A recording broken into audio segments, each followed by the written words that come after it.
ಗಡಿಗೊಂದು ಗುಡಿ ಪೂಜಿಸಿ ದಿನವಿಡಿ ಪತಿಯೊಳಗಿರುವಳು ಸತಿಯು. ಸತಿಯು ಅವಳೇ ಮತಿಯು ಅವಳೇ ಬಾಳಿನ ಹಾಡಿಗೆ ಶ್ರುತಿಯು. ಪತಿಯ ಏಳಿಗೆ ಸತಿಯ ಕೈಲಿದೆ. ಪತಿಹಿತವೇ ಸುಖ ಮಾಂಗಲ್ಯವೇ ಮುಖ ತೆನ್ನುವ ಸತಿಯೇ ಉಸಿರಿನ ತನಕ.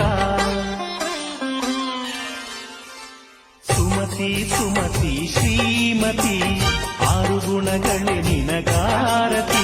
ಮನಕ್ಕೆ ಕೊಡತಿ ಮನೆಗೆ ಗರತಿ. ಪತಿಯೇ ಪ್ರತ್ಯಕ್ಷ ದೈವ ಕೊಡಿ ಮಹಾಪ್ರಭು. ಕಣ್ಣುಚ್ಕೋ ಬಾಲೆ ಭಕ್ತೆ ಕಣ್ಣುಚ್ಕೋ ಶಾಲೆ ಕಣ್ಣು ಮುಚ್ಕೋ. Wow thank you. Thank you so